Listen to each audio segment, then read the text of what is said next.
is that according to the Bible, Jesus Christ is a black man, right?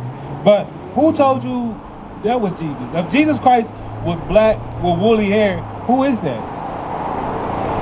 But growing up, they always told us that's Jesus, right? Even on the churches and the walls, right? And that's the problem. The black community is destroyed because on our churches and the wall, we got somebody that looks like the people that's oppressing us, and we worshiping them as God, because they tell you that Christ is God too, right? So Jesus Christ is God, he's the Father and the Holy Son, the Spirit and the Son, right? But that's what he looks like, right? But the Bible describes Jesus as a black man like you and me, right? And so what's the effect of having this image in your head when that's what the Bible says? Give me 2 Corinthians 11. What's the effect of having that in your head? What was that? Well, how would that make you feel about people that look like him? That they are like, they're almighty. That they're superior to you, right? Give me Deuteronomy. Hold that one. Give me Deuteronomy 76 real quick. Let me show you something that God said, right? Because the Bible just told us Jesus Christ looked like our people, right? And then we're gonna tell you what God feels about our people. Because a lot of people say it don't matter. Color not important. Color is not necessarily important. Skin tone is not important. But knowing who you are, that is important. Because God feels a certain type of way about the blacks and Hispanics on the earth today. Right. This is what he said. Read. Deuteronomy chapter 7 and verse 6. For thou art an holy people unto the Lord thy God. God said that our people are a holy people, which means separate. We're different from everybody else. We're the best at everything. We're different. Our Bannermans, we got more swag than any other nation on the earth. Because God said, you holy, you different. I like you. Read. The Lord thy God hath chosen thee to be a special people. He said out of all the nations, 18 nations in the Bible, God chose one nation of people to be what? A special people unto himself. He said y'all are special out of everybody on earth, not the people that look like that, the people that look like the Christ in the Bible. You are special people unto God. Whenever you learn in school, you can take a picture, whatever. Whenever you learn in school, what did they tell you? They tell you what? About all men. All men are created what? All men are created equal. You believe that? You believe that? Because they say all men are created equal while they had slaves. They said all men are created equal while they put a knee in our neck and kill us in the streets. Right. But they tell you all men are created equal, right? So they know all men are created equal. You drop your candy bar. They know all men are not created equal. Now let's see what God says. Let's see if God thinks all men were created equal. Read that. The Lord thy God hath chosen thee to be a special people unto himself, above all people that are upon the face of the earth. So what did God say that the Israelites were compared to everybody else? Read it again. Above all people that are upon the face of the earth. God told the Israelites, the blacks, Hispanics, and the Native Americans, you are above all people. I chose you out of everybody to put you above all people on the face of the earth. Right. Are we above all people on the face of the earth right now? No. Have you ever wondered why? You ever wonder why? Because of the way society is built. Why is God? If we're the greatest, we should be the one deciding how society is built though, right? So let's see why the greatest people on the earth are actually at the bottom of society. Go ahead. Deuteronomy chapter 28 and verse 15. Hey, come, what's your name, bro? Mike. Marcus. And what's your name? Momo and Marcus. I'm Eleazar. Right. We're going to show you something. I'm going to show you the questions that we asked. I'm going to make it quick, real quick, 2 scriptures.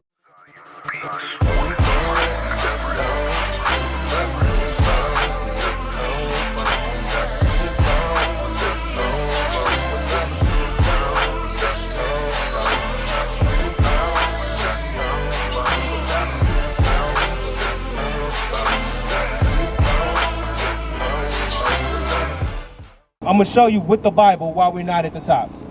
Read it. Deuteronomy chapter 28 and verse 15. But it shall come to pass, if thou wilt not hearken unto the voice of the Lord thy God. So he said it shall come to pass. In the future, if you don't listen to the voice of the Lord thy God, what's going to happen? To observe, to do all his commandments and his statutes, which I command thee this day. Are blacks and Hispanics doing God's commandments today? Most of them are not, right? So God said, if you don't keep my commandments that I command you this day, what's going to happen? That all these curses shall come upon thee and overtake thee. Are curses a good thing or a bad thing? All right, so God told his favorite people on earth, if you don't keep my commandments, I'm going to make these bad things come upon you and overtake you. right? Read 68. Watch this. I'm gonna show you one bad thing. How did black people get to America? Slavery, right? On boats, right? Let's see if that's written in the Bible. Read that. Deuteronomy chapter 28, verse 68. And the Lord shall bring thee into Egypt again. He said, the Lord will bring you into Egypt again. What were the Israelites doing in Egypt? No, you remember, what did Moses have to tell Pharaoh? What did Moses tell Pharaoh? So you ain't got to go across that water and have a woman walking with his soul. Go, got it. Watch this. Let me show you what Egypt means real quick. I gotta read my Bible. Exodus 20:2. I am the Lord thy God, which have brought thee out of the land of Egypt, out of the house of bondage. So what did he call Egypt? What does bondage mean? The house of like bondage, like how you bondage somebody, like how you build it. Slavery, right? When we were put in captivity, when we got yokes of iron, when we were bound, we were slaves, right? So Egypt in the Bible means slavery, right? So now let's go back and read it. Read that. Deuteronomy 28:68.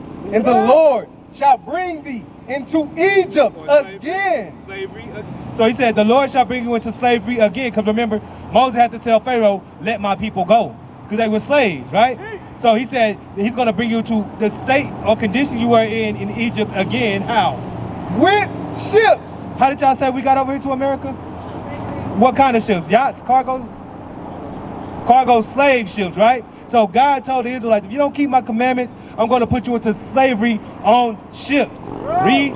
By the way whereof I spake unto thee, thou shalt see it no more again. You're not going to see your homeland no more again. Because remember, he was taking them to the promised land after the Red Sea. Right. And he said, if you break the commandments, you getting on the slave ships, right? We almost done this at the end of the verse, right? Go ahead. And there, well, them slave ships, Doc, ye shall be sold unto your enemies. What happened when we got out the slave ships? We got sold. To who? Who but God called them though?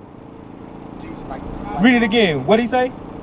Ye shall be sold unto your enemies. The enemies, right? So God's letting us know we got enemies and we serve them to this day. Read. For bondmen and bondwomen, and no man shall buy you. And once we got sold into slavery, Malcolm X, Marcus Garvey, Martin Luther King, Harriet Tubman, Sojourner Truth, all these great people rose up, but we still live in the condition that we live in because God said once these curses start, nobody's going to be able to save you, right? Right. So if God told the Israelites that these things was going to happen to them if they broke their commandments, and we the people that these things fit, who are we according to the Bible? Who do our history match up with in the Bible? Yeah, who went on slave ships? God told the Israelites they was going to go on slave ships. Who went on slave ships? Black people. We are the Israelites in the Bible. That's what we tell them. That's what we teaching our people.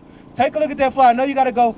Take a look at that flyer. It's some valuable information. We got scriptures. We got history. We got a school right down the street by Wally's Barbecue. Come check us out every Saturday, which is the Sabbath day at 1:30, and learn more about who you are. You got an inquisitive mind. You're a very smart person. It'll behoove you to learn more about who you are and learn what we got to do so we can change the conditions of our people. Right. All right, bro. Shalom. You have a good one. Give me Deuteronomy 28:28. Because our people did not want to follow God's laws, he put bad things. He said curses are going to come upon us. He sent evil spirits in our people. And we see them in operation daily, right? And what's one of the things he said was going to happen for breaking the commandments? Read. Deuteronomy chapter 28 and verse 28. Bring it out. The Lord shall smite thee with madness. God said, if you don't keep my commandments, I'm going to smite you with madness. You're not even going to be able to have a regular conversation. You're going to be all over the place. Your mind is going to be smitten with madness, craziness. Our people are walking around in the streets crazy today. God said, if you don't keep my commandments, you're going to be smitten with madness. Don't go nowhere. And blindness. And blindness. You can't see the future. You can't see what's best for yourself. So you walk around blind in circles, doing nothing. Right. All day long, you got no goals, nothing to look forward to.